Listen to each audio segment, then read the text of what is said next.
Hey guys, welcome back to our channel. इस drama की शुरुआत इसके मेन कैरेक्टर ईजे की स्टोरी लाइन के साथ होती है। जोई ईजे को अपनी लाइफ में बड़ी उम्मीदें हैं। उसे पता है कि अगर वो हार्ड वर्क करेगा तो वो अपने सपनों को साकार ज़रूर करेगा।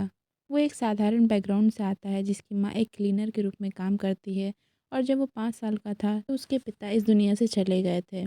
उसकी माँ ने उसकी बेस्ट एजुकेशन के लिए कोई कसर नहीं छोड़ा और ईजे ने भी अपनी माँ को कभी निराश नहीं किया और हमेशा अच्छे ग्रेड्स लाए।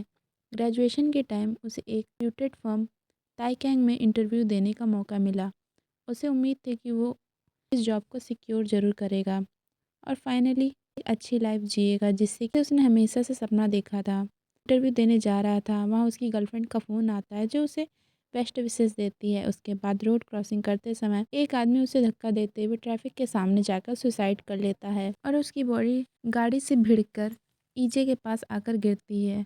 वो आदमी ईजे के सामने मर जाता है। उसके बाद ईजे अपना इंटरव्यू देने जाता है जहाँ पर इंटरव्यू के क्वेश्चंस सही से सुन नहीं पाता और जवाब भी नहीं दे पाता क्योंकि वो अपने सामने हुए एक्सीडेंट के सदमे में होता है और इस तरह उसका इंटरव्यू ख़राब चला जाता है और कंपनी वाले उसे हायर नहीं करते। ईजे दुखी हो जाता है लेकिन गिव अप नहीं करता। उसके बाद 7 साल तक वो हर टाइप के छोटे बड़े पार्ट टाइम जॉब करता है और इंटरव्यू भी देते रहता है। इस टाइम वो उसी ताइकैंग ग्रुप में वापस इंटरव्यू देने जा रहा होता है। इंटरव्यू में 2 लोग उससे ज़्यादा इम्प्रेस नहीं नज़र आते बट सीईओ ईजे को एक पर्सन के रूप में पसंद आता है और उसकी तारीफ भी करता है। ऐसा लगता है कि सब कुछ सही ट्रैक पर जा रहा होता है लेकिन किस्मत में उसके लिए कुछ और ही लिखा होता है। जब उसे पता चलता है कि जो मनी उसने एक अपने दोस्त के जरिए इन्वेस्ट किए थे वो दोस्त किसी फाइनेंशियल स्कैम में इन्वॉल्व हो गया है और ईजे का लगाया सारा पैसा डूब गया है। इसके बाद ईजे को एक मेल आता है जिसमें उसे पता चलता है कि वो इंटरव्यू में रिजेक्ट कर दिया गया है। इसके बाद वो जब घर जा रहा होता है तो वो अपनी गर्लफ्रेंड के घर के पास रुक जाता है जहाँ उसे दिखाई देता है कि उसकी गर्लफ्रेंड को एक आदमी घर छोड़ने आया है। अब एक इनसिक्योर मन केवल निगेटिविटी ही सोच सकता है और उसे लगता है कि जीशु भी उसको बोलते हुए थक गई होगी लेकिन उसे ये भी पता है कि जीशु उसके लाइफ में आने वाली एक सबसे अच्छी इंसान है। फिर भी उस पर इनसिक्योरिटीज़ और डर हावी हो जाता है। वो अपनी गर्लफ्रेंड के सामने जाता है और ब्रेकअप करने की बात करता है। बेचैन जीशु भी कुछ और नहीं कह पाती और वो वहाँ खड़ी रहती क्योंकि उसे समझ नहीं आ रहा होता है कि वो क्या कहकर उसको रोक ले। जब ईजे अपने घर जाता है तो उसका सारा सामान बाहर दिखाई देता है जो बारिश में भीग रहा होता है। उसका लैंडलॉर्ड उसके रूम को किसी और को देने की बात कह देता है। अब ईजे डिसाइड करता है कि अब उसके लाइफ में आगे देखने के लिए कुछ नहीं है और वो अब इस झंझट से निकल भी नहीं सकता। वो एक ऊंची बिल्डिंग की छत पर जाकर खड़ा हो जाता है और अपनी लाइफ के बारे में सोचते हुए रोने लगता है। फिर वहाँ से छलांग लगाकर सुसाइड कर लेता है। वहीं पर उसकी माँ की कॉल आ रही होती है। ईजे मर जाता है और वहाँ से उनकी ज़िंदगी बदल जाती है। जब ईजे की आँख खुलती है तो उसे पता लगता है कि वो किसी और दुनिया में है। उसे समझ नहीं आ रहा होता है कि उसके साथ क्या हो रहा है। वो अपने सामने एक लेडी को खड़ा देखता है जो कि सर से पाँव तक ढकी होती है और वो उसके सामने खड़ी होती है। यह लेडी मौत यानी डेथ का एक रूप है। वो ईजे को बोलती है कि उसे इसकी भरपाई करनी होगी क्योंकि उसने डेथ को उसके समय से पहले पाया है जो कि एक तरफ से नेचुरल ऑर्डर को तोड़ना है।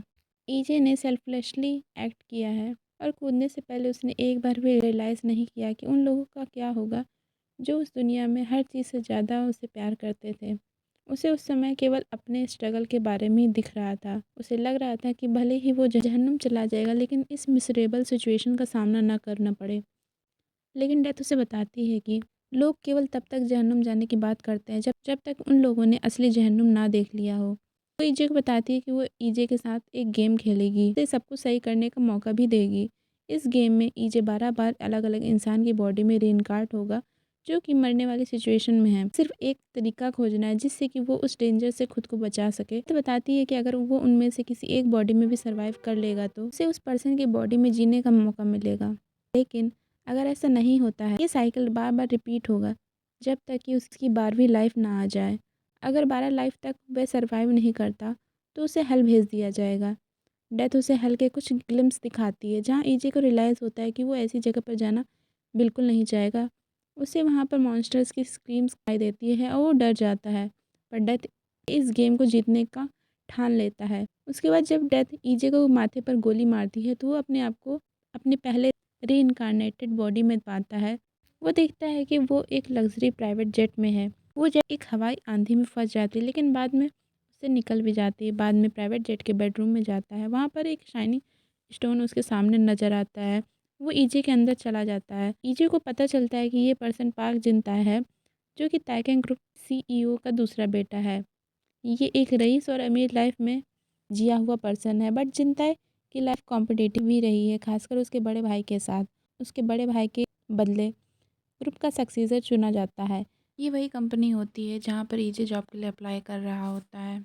जिनताई की लाइफ छोटी ही होती है क्योंकि जेट के इंजन में आग लग जाती है और इसका ब्रेक फेल हो जाता है। जेट का पायलट और क्रू दोनों मर जाते हैं और उसी समय जिनताई भी जलकर मर जाता है और इसी तरह इसकी एक लाइफ ख़त्म हो जाती है। ईजे दोबारा जागता है और अपने सामने डेथ को पाता है। उसको रियलाइज़ कराया जाता है हेल में जाना क्या होता है और मौत के साथ खिलवाड़ करने का क्या नतीजा होता है। डेथ फिर से उसे उसकी दूसरी लाइफ में भेजती है, जो होती है सॉन्ग जैसॉप की, जो कि अभी अभी स्काई डाइविंग करने के लिए एक प्लेन से कूदा हुआ होता है। फिर से वही चमकता हुआ पत्थर उसके सामने आता है और ईजे के अंदर चला जाता है। जैसॉप 38 साल का एक एक्सट्रीम स्पोर्ट्स लवर है, जिसकी वजह से वो अपनी लाइफ खतरे के आसपास जीता है। उसके नाम 4 गिनीज वर्ल्ड रिकॉर्ड भी हैं। अभी जो सिनेरियो चल रहा होता है उसमें जैसॉप एक नामुमकिन एक्ट अटेम्प्ट करता है, जिसमें वो 8000 फीट की ऊंचाई से बिना पैराशूट के कूदेगा और ज़मीन पर एक टारगेट नेट पर कूदना उसका गोल है। इसकी स्पॉन्सर करने में उसको 3 बिलियन कैश मिलेगा। जैसब की बॉडी के कॉन्फिडेंस में आकर ईजे सोचता है कि स्टंट अच्छे से कर लेगा, उसे 3 बिलियन भी मिल जाएंगे। उसका यह स्टंट हर सोशल मीडिया, यूट्यूब और न्यूज़ चैनल पर लाइव चल रहा होता है। डायरेक्टर के इस शो को डायरेक्ट कर रहा होता है, वो अपने जूनियर से कहता है कि अगर रेटिंग 30% के ऊपर जाएगी तो सबको पेड वैकेशन मिलेगा। जैसे जैसे जैसब नीचे आता है उनकी रेटिंग्स बढ़ती जाती हैं, वो लोग खुश होते जाते हैं। सब अपने स्क्रीन पर देख रहे होते हैं, लेकिन जैसे ही वो नीचे आता है वो अपने टारगेट पर ना जाकर ज़मीन पर जाकर गिर जाता है। वहीं पर उसकी डेथ हो जाती है। लेकिन ये रेटिंग 30% के कई ज़्यादा ऊपर चली गई होती है। वहाँ पर एक वर्कर कहता है कि अब हमें पेड वैकेशन मिलेगा, क्योंकि वो स्क्रीन पर नहीं देख रहा होता कि जो स्टंट कर रहा है वो अब इस दुनिया में नहीं रहा। इसी तरीके ईजे का दूसरा रीइंकार्नेशन भी ख़त्म हो जाता है और इस तरह डेथ गेम का एपिसोड 1 भी एंड हो जाता है। लाइक, शेयर एंड सब्सक्राइब करना बिल्कुल मत भूलना। तब तक के लिए bye, take care, thanks for watching.